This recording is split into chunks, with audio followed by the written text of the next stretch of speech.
G'day viewers, welcome back to Barry Beer's exploration of different alcohol types. This time we'll have a look at the distilled beverages tree. Distilled beverages are fermented beverages made stronger by running them through a distillation process. As a result, they have a high percentage of alcohol and are usually mixed with soft drinks, fruit juices, water, or made into cocktails to make them a bit more palatable. That doesn't mean they should always be mixed. Take note, because fine spirits are often sipped neat or on the rocks.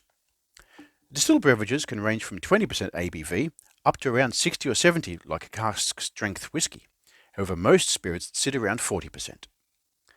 Please note the alcohol percentage of spirits commonly referred to in proof terms. 80 proof. To arrive at an ABV, divide the proof in half. So for example, if you've got an 80 proof spirit, that's 40% ABV. The two main categories are spirits and liquors. What's the difference? They're actually the same thing. The terms are used interchangeably in the alcohol world. Liquor is simply a distilled, fermented beverage. Generally, there's 6 major liquor categories. They include vodka, gin, whiskey, brandy, tequila, and rum. Others are debated, but we'll stick to these most common ones. Vodka.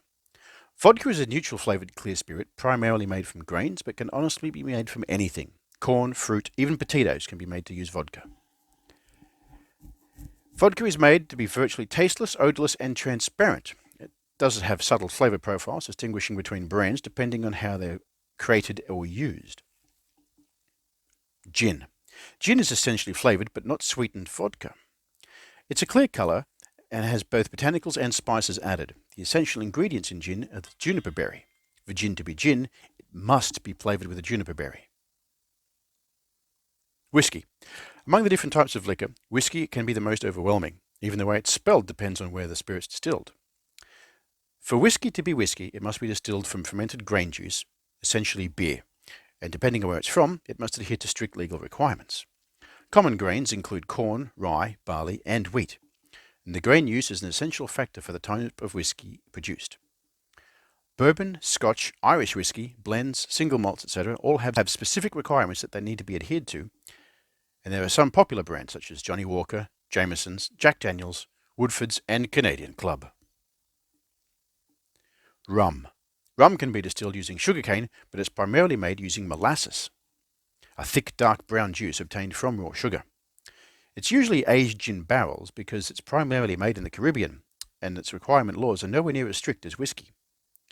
They are sometimes flavoured with other spices to make a spiced rum. Tequila. Tequila consists of distilled fermented blue agave, a plant native to Mexico. Tequila has quickly become the up-and-coming spirit in recent years. It's actually, however, a mezcal.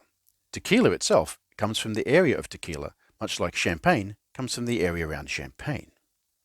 For as the saying goes, all tequilas are mezcals, but not all mezcals are tequilas. Brandy. Brandy is a distilled fermented fruit juice. Technically, any fruit can be fermented to make a brandy, but fermented grapes are most common. Therefore, one way to conceptualize brandy is simply as a distilled wine. Brandy is primarily sipped straight in specialized rounded glasses called snifters. Cognac, Armagnac, and Calvados are all types of brandy and often aged for several decades in barrels before they're bottled and consumed. Cheers!